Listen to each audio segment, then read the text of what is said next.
In March, the Michael Crichton book we'll be talking about is State of Fear. It's 3 in the morning. This guy won't settle down. So, I mean, he looks pretty settled now. Maybe, maybe I'm gonna get parent judgment here on YouTube now.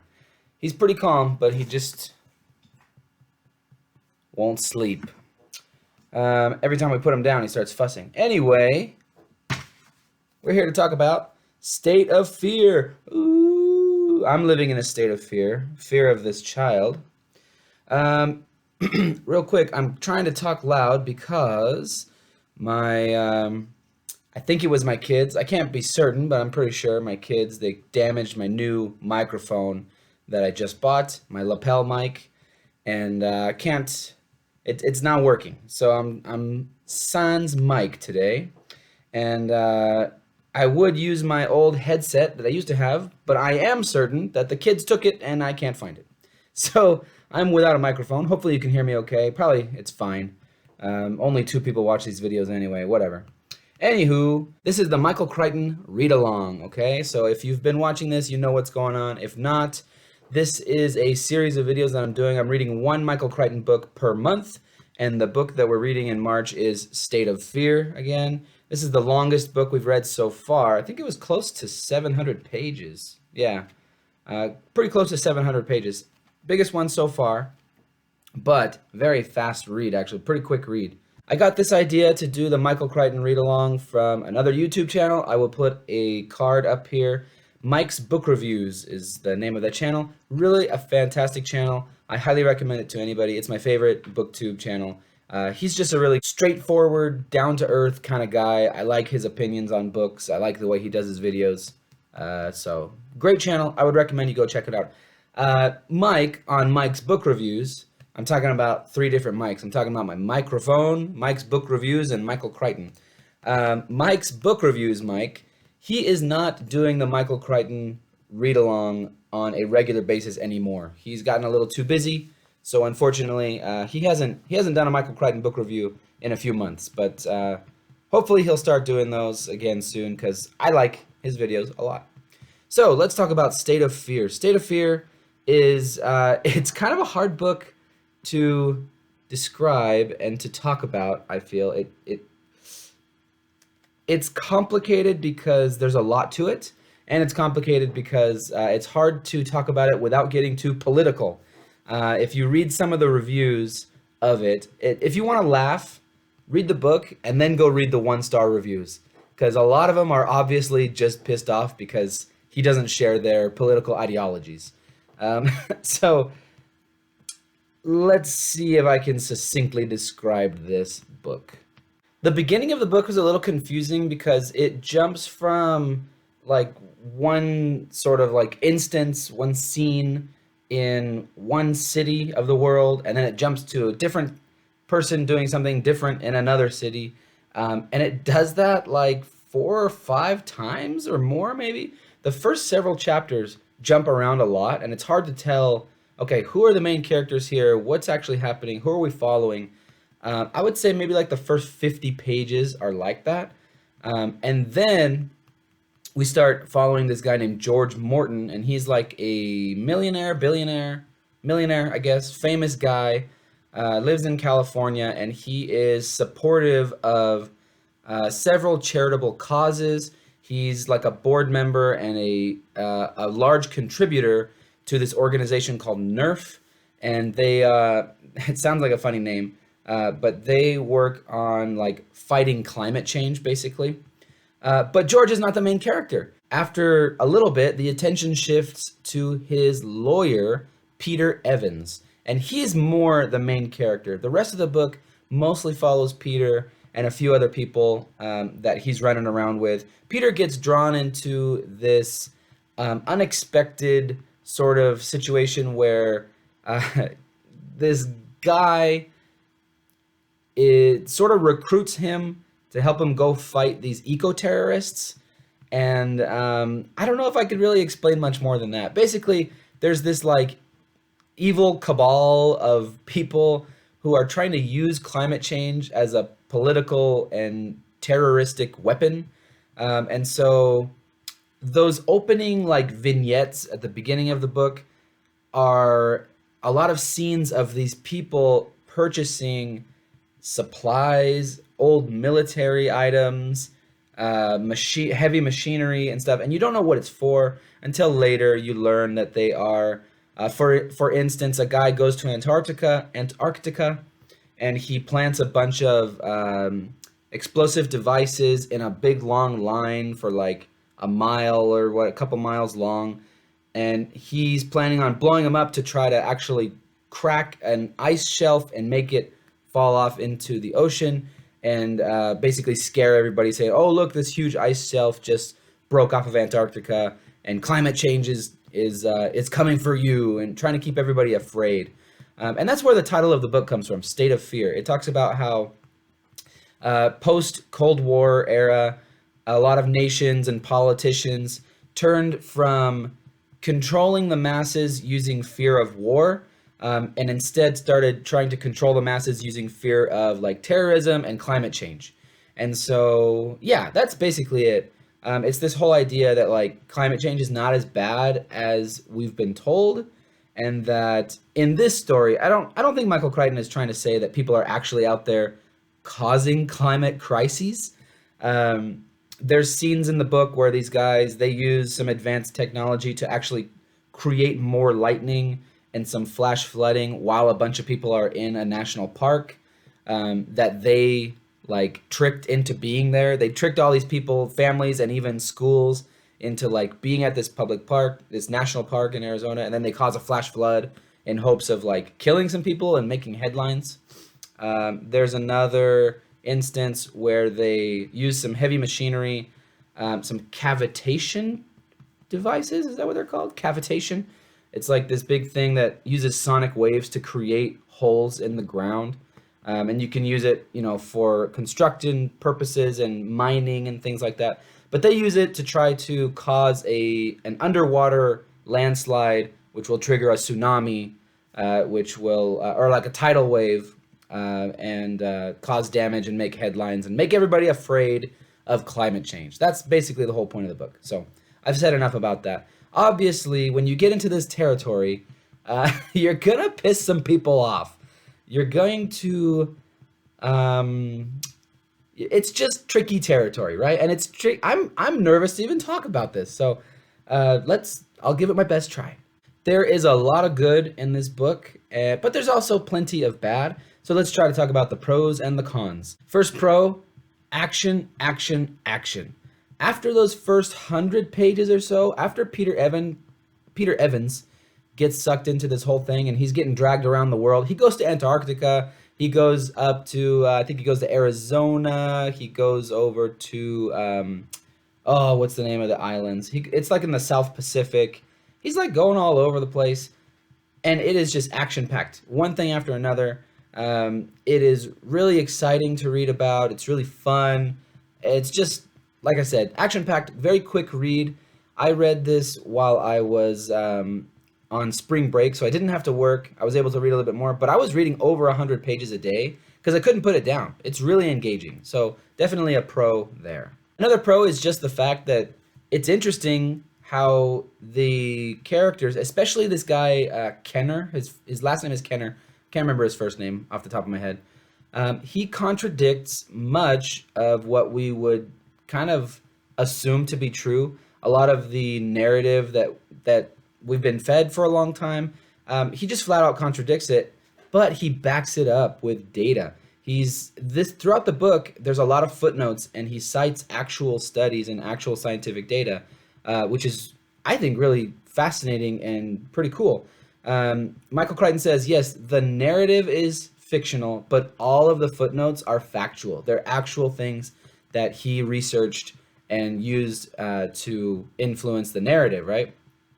In fact, at the end, he has like a 30-page bibliography where he tells you all of the different sources, and he invites you to check them out yourself and, kind of decide for yourself, which I love that. I think everybody should be invited to do their own thinking, right? Don't just believe someone just because they tell you something, And that goes for politics, that goes for education, that goes for religion. I'm a strong advocate for just do your own research and make your own decision. Ooh, look at that. Oh, he's finally asleep. Oh my goodness. Thank goodness. Okay. I actually want to read a couple parts of the book here, just to sort of illustrate this point. It's there's a couple passages that I really thought were good and also kind of important. You know, that big capital I important. Let's see. So when Evans is first starting to run around with this Kenner guy, he's very pro, like he definitely believes in climate change. He's always saying like the ice caps are melting and weather is worse than it ever was before and all this sort of stuff. And Kenner tells him like, "Are you sure about that? Because I can show you studies that show that that's not necessarily true." And it takes a long time for him to convince Evans that what he's been told his whole life might not be quite the truth. And so this is a scene where they're talking about that, and he says, Evans, he's telling them this stuff, and then he's giving him some like metaphorical examples of like, if you were this wrong on your tax return, you'd go to prison or whatever. He's talking about some scientists, some climatologist people who have been wrong in the past. Evans sighed. Climate is more complicated than that. Yes, Peter, climate is more complicated. It is so complicated that no one has been able to predict future climate with accuracy. Even though billions of dollars are being spent and hundreds of people are trying all around the world, why do you resist that uncomfortable truth? I thought that was a good line, right? It's like, yeah, it is complicated, and that's the exact reason why we shouldn't be investing billions and billions of dollars into something that we don't understand, and arguably, according to the data, it's not helping anything. The next scene I wanted to read from, it's really interesting. It's two of the sort of the bad characters, right? It's this guy named Drake. He's the head of Nerf, and it turns out that he knows about the charitable organization Nerf that we were introduced to at the beginning. It turns out that they, or at least the president, the leader guy, he knows about these climate eco-terrorist guys causing climate crises around the world, and he's sort of backing it up and behind it because he's making a lot of money from people donating to his organization, right?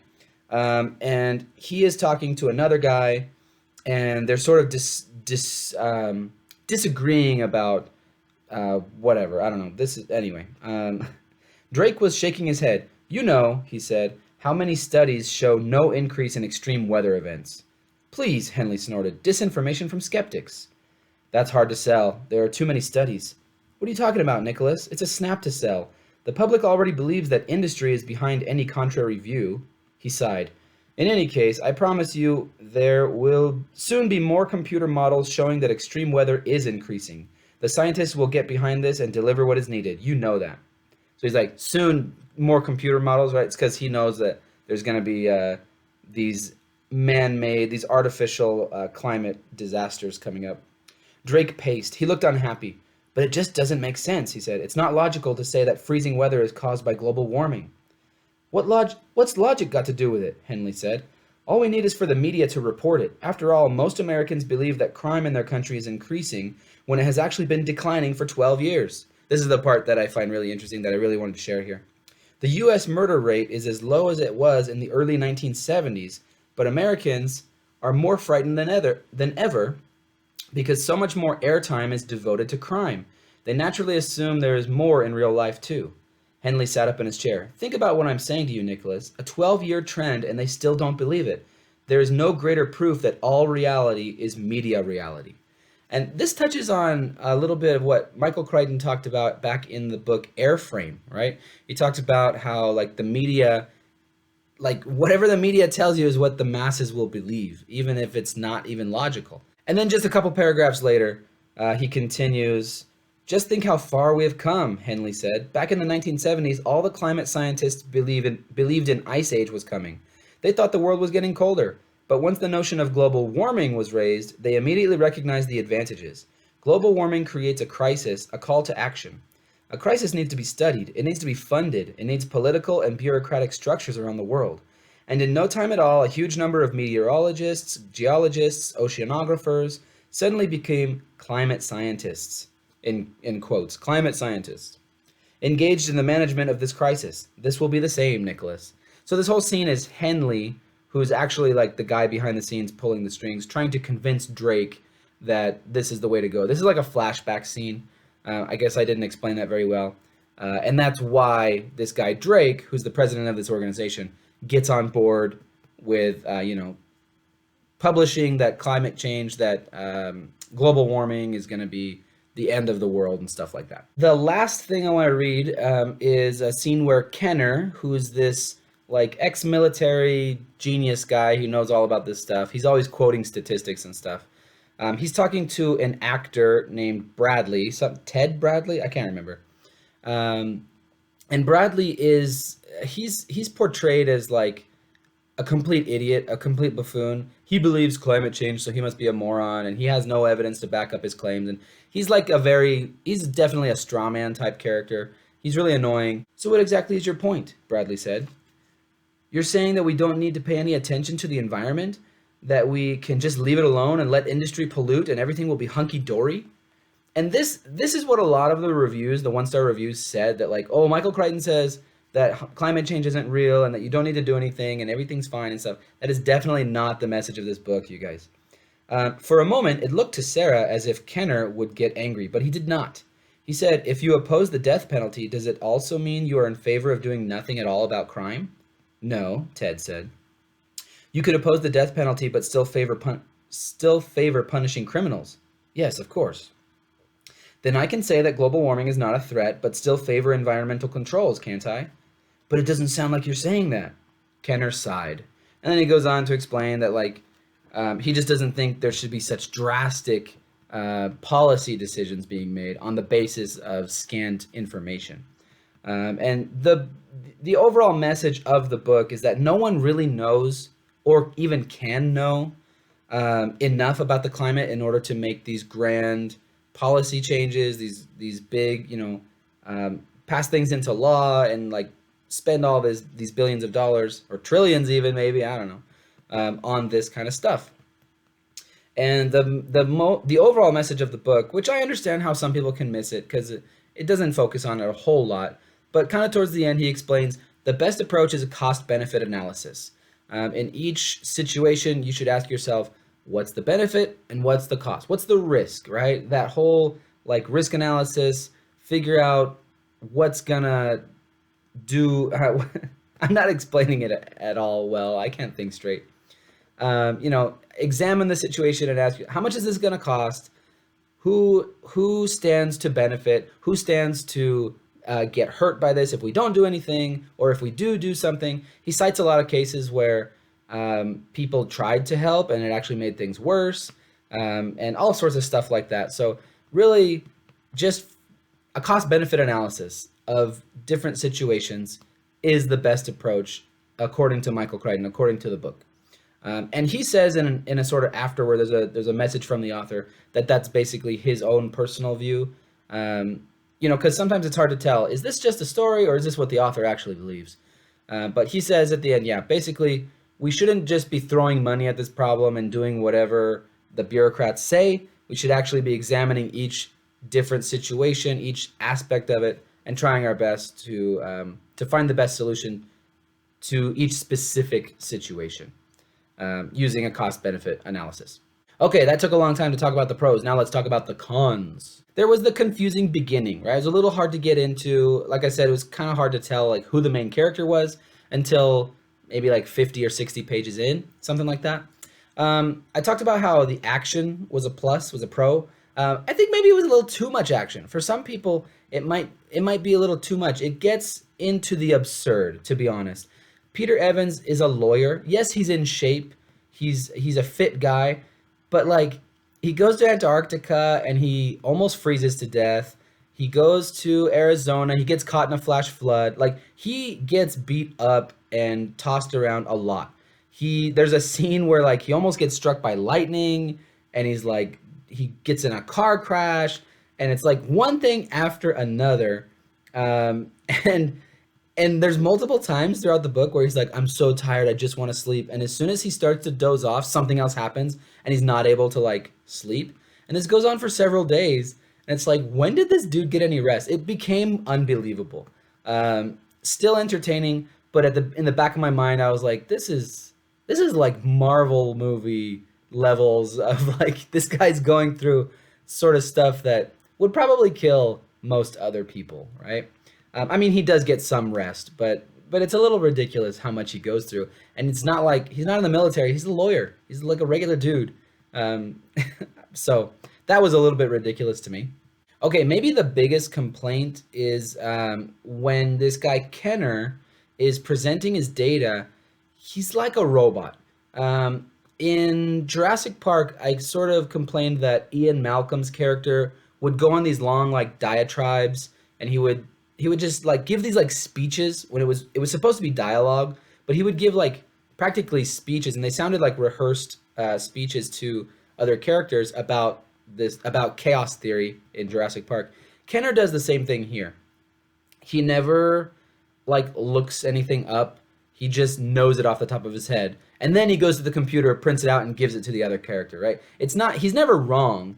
It's not like he's making stuff up off the top of his head. But in my opinion, that's even more unbelievable for you to just be able to cite study after study after study and all this data without getting anything wrong. And so, as a character, it was kind of like, well, that's not believable. That's not realistic. I can understand why he did it for the story, right? But it did kind of pull me out of the flow of the narrative because nobody's like that, right? Nobody gets stuff unless you're, I don't know, maybe some people are like that. I'm not like that, I guess I should say. Maybe some people are. But it was a little bit unbelievable the way they would be discussing things and he'd be like, "Oh no, that's wrong because of this study from 1997 and this study from 1932." And like it's like, "What? How do you know this stuff?" But I guess, it shows that he really does his research, I guess is supposed to be the idea there. So yeah. Another con was just kind of some clumsy attempts at romance. And I feel bad calling anything that Michael Crichton does clumsy, but it did feel clumsy. It's like a little heavy-handed. Like, I don't know. The romance, I won't get into it. It was just kind of awkward. Peter Evans he's like hooking up with multiple women. He's not really dating anyone, but he has like these girlfriends, not really girlfriends, that occasionally stop by. But then throughout the story, he starts getting interested in this Sarah character. But then he's also interested in this other character. I think her name was Jennifer or Jessica. And then like when Sarah sees him with the other girl, then all of a sudden she's interested in him, and it's like, this is I don't know. Are real relationships like this? I've been married too long. I don't know what it's like to date anymore. So I'm just lucky I don't have to deal with that. But it did feel a little awkward. And actually, female characters in general in this book, I felt were fairly poorly drawn. Every female was described by her appearance, and they were all gorgeous. Like every character in the book, every female character in the book is like drop dead gorgeous, super beautiful. The men around them just are completely infatuated with them because they're so hot. Like, I don't know. And that's okay, right? To have sexy characters. But that's kind of all we were told about them. Most of the female characters, like, they're not described in any other ways. And they're pretty one-dimensional, except maybe Sarah. Well, and then those two, the Jennifer character, Jennifer, I can't remember.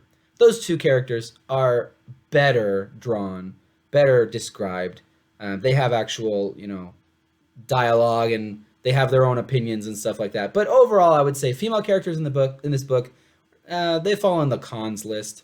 And of course, if you lean to the left politically, if you believe a lot of the sort of the mainstream ideas about climate change, you might not like this book. In fact, you probably won't, and that's okay.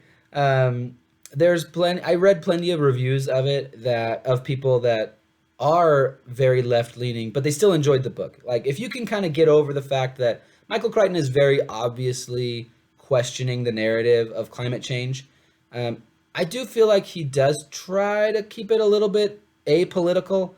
He never like flat out says like liberals are wrong and conservatives are right. He never says anything like that. He just questions a lot of the conventional wisdom that has been propagated over the last several decades. But obviously he's questioning the things that certain political parties and certain people have been pushing for a long time, and so you might not like that if you lean that way. So just fair warning. Holy cow. So I've been talking for a long time. Sorry about this. This is a long video. This book's kind of complicated to talk about. There's lots of fun stuff. There's lots of over-the-top stuff, but it's a good read. Overall, I really enjoyed it. I flew through it really quickly. So this book, I felt it's not just good. It's one of those rare, like, important books, right? Not necessarily because I believe all the information in it, but I do, like I said earlier, I really enjoy, or I really support the perspective of like questioning the narrative, of asking, wait, why is this being fed to us? Why is this being reported so constantly? Who's benefiting from this, right? Follow the money is the old phrase. My a teacher of mine in high school always said, follow the money and you'll find out why he was a government teacher. Follow the money and you'll find out why certain policies are being made. And this book really follows that sort of attitude, that sort of wisdom, that, yeah, you should maybe be questioning some of these things and asking yourself, well, why is this in effect? Why is this rule, this law, this policy in effect? And what would happen if we did something different, kind of thing. Yeah, question the man, you guys. Fight the man, fight the power. Not necessarily fight the power, but you should question the power, right? Don't just believe what you're told. Think for yourself. I definitely agree with that message of the book. All right, that's it. I could go on talking. There's a lot. There's a lot in this book that I liked, and there's a lot that I thought was rather silly. I could keep going, but I'll end it there. I'll give you guys a break from hearing my voice. In April, the book I will be reviewing next is Next.